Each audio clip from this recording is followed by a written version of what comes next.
убак сааты бүгүн келди окшойт достор. Жалпыңыздарга ассаламу алейкум.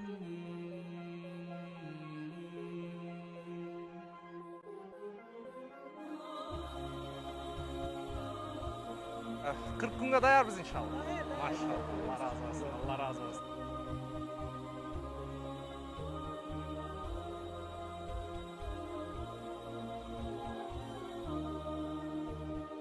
Бул досубузга дагы Кудайым буйрса 40 күндүк насип кылган болсо, ошол жерден кайра эле 40 күндүк жамаат менен жөнөтөбүз. Алла разы болсун.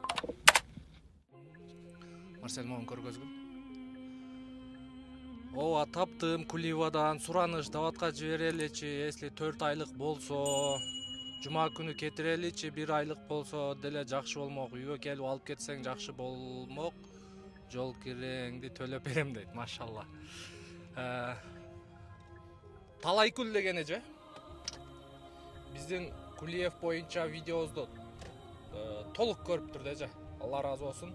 Анан баласы дагы ушундай бир аз адашып калган экен. Ошол видео чыккандан баштап экөөбүз сүйлөшүп атабыз. Убак сааты бүгүн келди окшойт достор. Жалпыңыздарга ассаламу алейкум. Урматтуу көрүүчүлөр, Нуркейжи каналынын катталуучулары. Каналга сөз подписка болуңуздар, коңгуроочону басып коюңуздар. Буюрса бул инибизге дагы Кудайым буюрса сиздерден дуа тилек үмүт кылабыз. Жакшы комментарий, жүрөктөн жазып коюңуздар. Анан дуа кылып коюңуздар туугандар. Азыр биз бүгүн жума, азыр 12ден өттү. Саат 1ге чейин могу пригородныйда жашайт экен. Мен бул эженин үйүнө барып, баласын алып, Кудайым буюрса бул эженин баласын дагы 3 күндүккө же болбосо 40 күндүккө даватка чыгарганга аракет кылабыз, колдон келишинче. Алла насип кылса, Кудайым буюрса алда видеодо сиздер толук ушул эженин дагы баласыны көрө аласыздар. Аябай көп болуп атат. Мен видеонун башы менен ушундай мага жазып аткандарга кайрылып коеюн. Урматтуу эжелер, чоң апалар жазып атасыздар, аталар жазып атасыздар. Менин балам дагы ушинтип жүрөт деп. Биз кайсы Кыргызстандын кайсы булуң бурчуда болбосун алып кеткенге даярбыз.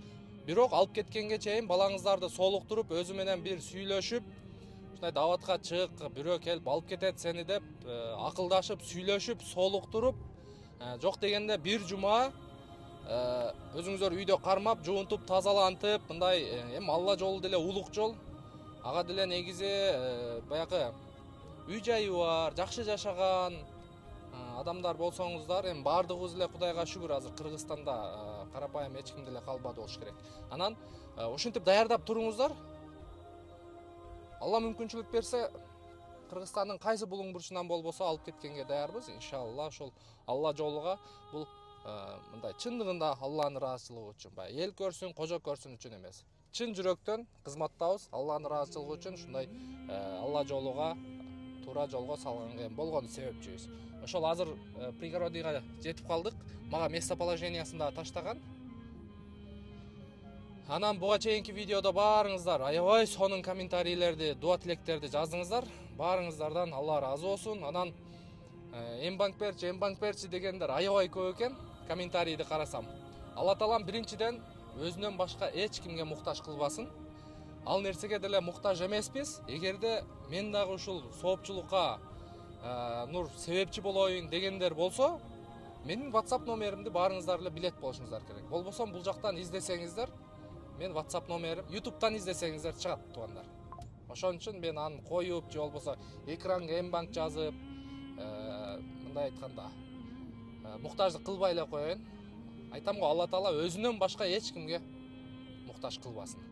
Эгерде ушундай соопчулукка мен да себепчи болоюн дегендер болсо, WhatsAppка жаза бериңиздер. Кудайым буйрса мен WhatsApp группа ачып койгом. Мен ошол буга чейинки видеолордогу акелерибизге акча которгон туугандарыбызда. Могу Бишкекке кире бериш жерде жашайт экен да. Фучка менен келип, могу Бишкекке кире бериш жерде азыр.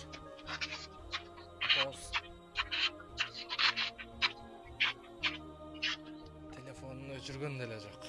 Акча баз карып калыпты. Сизди бир жерден көргөндөй болтам. Куливадан Куливаданбы?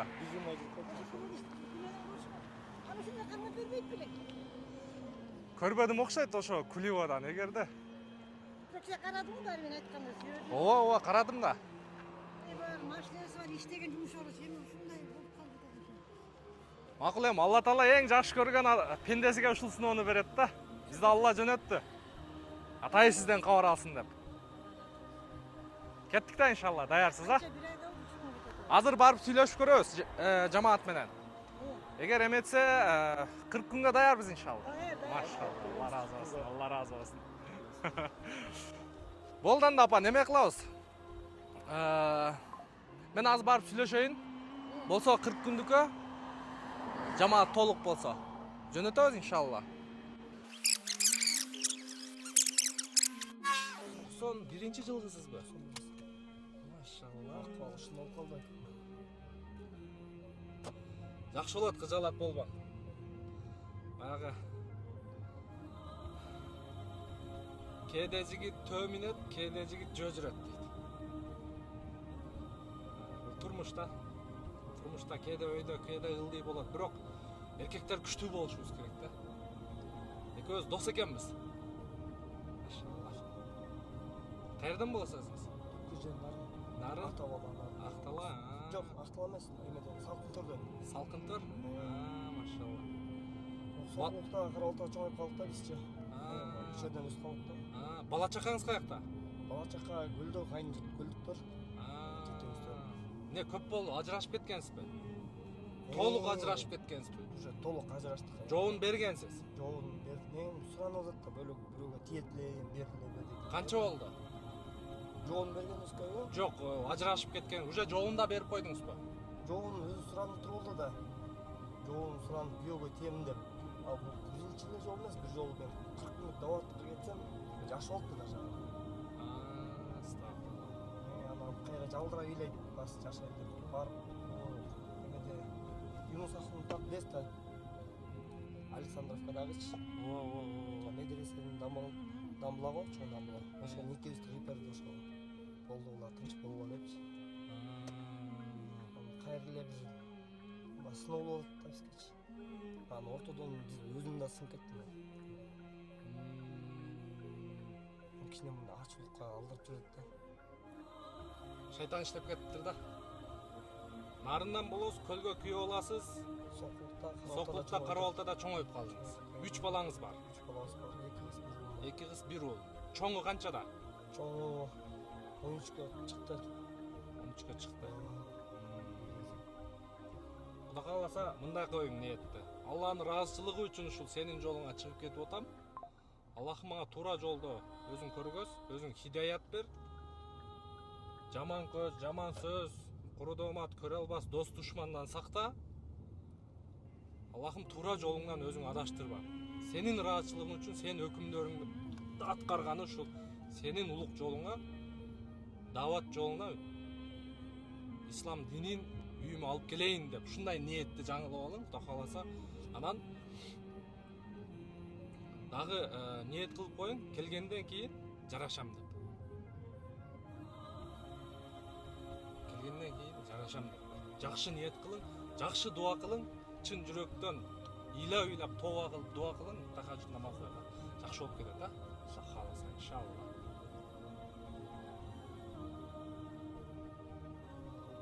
Жакшы болуп кетет. Вообще кыжалат болду. Сизге ушундай сыноо берди да. Сиз муну көтөрө аласыз да. Неге башка бирөөгө бербейт? Алла Таала билчү да. Оода. Алла Таала билет, кимге берсем көтөрөт, кимге берсем көтөрө албайт, өзүнө өзү асып алат, же болбосо өзүнө өзү кол салат деп. Алла кадыр зат да. Алла көрүүчү, билүүчү. Сизди бизди жаратты, өзүнө ибадат кылдырыш үчүн жаратты да. Элхамдулилля, көзүбүз көрүп атат, туурабы? Мына денибиз сак, туурабы? Мисалы азыр сиз эч жериңиз оорубайт. Элхамдулилля. Эң биринчи ден соолук да. Ден соолук бул да аманат, Алланын берген аманаты. Бул тулку бой, бул денедеги бардык биздин органдар, бардыгы аманат. Азыр сизде алты саныңыз аман, көзүңүз көрүп атат, кулагыңыз угуп атат, бир нерсе жесеңиз, ичсеңиз, оозуңуз даамды сезип атат, сүйлөсөңүз, бирөө сүйлөсө жооп берип атасыз, туурабы? Дене менен ысык, суукту сезип атасыз. Кол менен алып жеп атасыз, же болбосо бир нерсени кармап, жылдырып, бутуңуз менен басып жүрөсүз, альхамдулилла. Эң негизгиси ушул да. Анан калган нерсени бул адам өзү мындай кылыш керек да, аракет кылыш керек да. Бир жерден бир туура эмес кеттиби, жашоодо тооба кылыш керек. Бир туура эмес кеткен себебин издеш керек да. Мен каерде эмне кылып койдум? Кудайга жакпаган неме иш кылып койдум? Ошонун себебин издеш керек да. 5 убак намазды бизге парз кылып мойнубузга жүктөп койгон. Бул мойнубуздагы карыз да. Күнүгө 5 убак намаз бул мойнубуздагы карыз нерсе. Намазыбызды окуп иштейт элеңиз да бул оче. Жакшы, жакында эле бир жакшы иш кылмышкан да. Ал иш эми ошол бузулуп кеткен айынан иш да калып калды. Көрдүңүзбү? Аракты түбү азап деп коет. Арак ичкен адам кор болот да. Көп ичип жүрүп алдыңызбы? Канча болду ичкениңизге? 6 күн жүрүп койдуңуз. Куливада, Ошбазарда. именно Куливада. Башы ошо Куливадан башталды да, анан ошо айланада эле жүрдүк, Ошбазардын айланасында элечи. Ошбазардын айланасында да. Мурда иччүү белеңиз? Мурун ичтим. 40 күн даватка чыга электе ичтим да, 40 күндөн кийин токтоттук. 1 жылдан ашык ичпей болгом, иште жакын болгондо. Амалдарга чыгып, амал кылып. Машалла. Ушундай. Эми өзүм эле да баардыгы өзүм. Өзүңүздө, күнөө өзүңүздө. Эч качан бирөөнөн издебеп, күнөө өзүңүздө. Мисалы азыр апаңыз да, Апам эне да. По-любому эне да бизгечи. Караңчы, кандай күйүп атат сиз үчүн. Күйүп пишип мага бир жумадан бери чалып атат. Кармап келди басты. Желкемен сүйгүгө чейин алып келип, таксырлар бар экен. Сен ош таксырларга кошомуз болду. Бирок сиз да мамаңыздын айтканын угат экенсиз. Сизден да Алла ыраазы болсун. Кээ бирөөлөр бар да. Ичип кеткенден кийин болду, эч кимди укпайт. Даже апасын, атасын урганга чейин барат да. Энем жалгыз чоң айтканда атасы жок, чоң айтканда бизде ичкичке истерлер. Машалла. Сөзү законда. Апа айтып ат, мен жалгыз чоң айтком. Сизден кичүү анан бир чоң байкеңиз барбы? Жок, биз экеле бир турамыз. Биздин атабыз 27 жашында эле каза болуп кеткен да. Атабыз кичик жашта каза болуп кеткен. Сиз анан иниңиз бар, экеле бир туугансыз.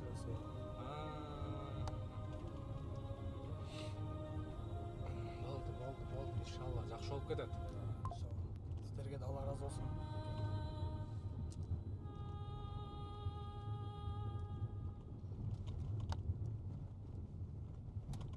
Мен өзүм бара берейин десем, апам ишенген жок да. Той деди, отур деди. Көчөнүн таксырларын сүйлөштүм, өзүбүз алып кетебиз дедим. Тынч отур дедим. Бара албайм дедим да, эки болсо өзүм өтөрөйүн дедим. Сен жой отур деп койдум. Бизде эң негизги максат бул Алланын ыраазычылыгын табуу да. Ошо Алла жолуга, ошо адашып жүргөндөрдү кичине болсо дагы жедирип, ичирип, кийинтип, эми бир аз ушу акча маселесин чечип, Алла жолуга жөнөтүп бериш да. Аллахым ошо жактан өзү жол көргөзөт. Бирок чын жүрөктөн ниет кылып чыккан кишилерге. Анан бул мени жедирип койду эле, мени ичирип койду эле, мени алып кетип атты эле. Анан апам айтты эле, мен апам сөзүн жок дебей, апам үчүн чыгып коеюн деген болсоңуз адашасыз. Мен өзүм мындай талап керек да бул нерсеге дагы, курманчылык керек. Мисалы сиз азыр убактыңызды, акчаңызды курманчылык кылып атасыз Алла жолуга. Туурабы? Бирок талап керек. Мен үйүмө дин алып келем деген максатта. Эми дин алып келем деген мен ушу Алла жолунда туура эмес кылган нерселериме дуа кылып, Алладан кечирим сурап, бир нерсени үйрөнүп келейин деген максат болуш керек да. Анан жөн эле убакыт, анан тиги айтты эле, бул айтты эле, анан апам бир таксырларга кошом деди эле десеңиз, анда адашасыз. Анда уже адашасыз. Кудай кааласа, ар бир кадамыңызда ниетиңизди жаңылай бериң, Алланын ыраазычылыгы үчүн. Алла мага хидаят бер, туура жолду көргөзсүн. Аллахым өмүрүмө, ден соолугума, мал мүлкүмө, үй бүлөмө береке бер деп апаңызга дуа кылыңыз, атаңызга дуа кылыңыз. Кудай кааласа жакшы болуп кетет. Алла ыраазы болсун.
Elhamdülillah. Allah'ım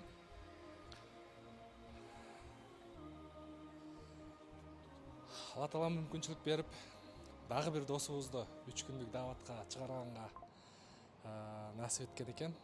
Бүгүн жума күнү, баарыңыздардын жумаңыздар маарек болсун, урматтуу көрүүчүлөр. Даават бул эң баягы Алланын улук жолу бул дааватта. Даават бул жакшылыкка чакыруу, жамандыктан кайтаруу. Ар бирибиз ушул Алла жолунда жүргөнгө, ушул даават жолунда жүргөнгө, даават жолуна чыкканга Аллахым өзү насип эткен болсун. Мындай ушул жерден акыркы убакта ушул жерден чыгып атып мындай сүйүнө турган болдум, себеби бул сапарыбызда, бул видеобузда өтө деле кыйынчылык болгон жок. Элхамдулилла, себеби Алланын жардамы менен ушул Эрнис досубузду апасы да себепчи болуп атат. Апасы менен сүйлөшүп, мен бир жумадан бери ушул балам бир аз жашоодон чүнчүп кетти окшойт, кичине сынып калды, көчөдө ичип кетти, кулиода жүрүптүр деп өзү барып тауып келип, биз пока буга чейинки акелерибизди 40 күндүккө жөнөткөнчө апасы ал жактан мээнетти кылып койду. Бизге оңой болду. Биз бүгүн жумага чейин үйүнө барып эле Алланын калыбысы менен ушул барып алып келип, бул жакта жуманы чогуу окуп, Кудайым буйрса 3 күндүккө чыгып кетип аткан кербези. Бул досубуз дагы баягы 40 күндүккө 3 күндүктөн аябай көп берген экен. Мындай дааватка чыгып жүргөн экен. Кудайым буйрса келгенден кийин бул досубуздун 3 баласы бар экен. Көлгө күйөө бала болот экен. Анан келгенден кийин азыр 40 күндүк жамааттагы нак болуп калат экен. 40 күндүк жамаатта дайым болуп калат экен. Булар эртең понедельник келет да, биринчи күнү. Анан может ошол 40 күндүк жамаатка да сразу кошуп беребиз.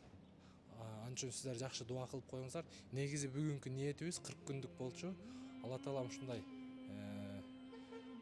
баягы нурдун үстүнө нур кылды дагы, 3 күндүктү дагы буйруган экен. Анан 3 күндүктөн келгенден кийин сразу 40 күндүккө дагы чыкканга Алла таала мүмкүнчүлүк берет окшойт. Алла ыраазы болсун баарыңыздардан. Дагы да жакшы комментарий жазыңыздар. Ушул апабыз видеонун башында көргөндөй, ушу апабыз көрүп аябай сүйүнсүн. Эне деген ушул экен да. Эне жүрөгү боорукер болот экен. Эне сүйүүсү чексиз болот экен. Баласына ушунчалык күйүп, балам көчөдө калып калбасын, бул жашоодо сынып калбасын деп ушинтип мээнет кылып буйрса курманчылык кылып аткан кези. Алла ыраазы болсун. Махмуд Кашкари мечити дебиз. Бул жерде жамаат, бул жерде кызмат кылган жамаат аябай активный десек болот. Ар жак бер жактан кыскасы жумасына стабильно 3 күндүк жамаат чыгып турат да, ондон киши болуп.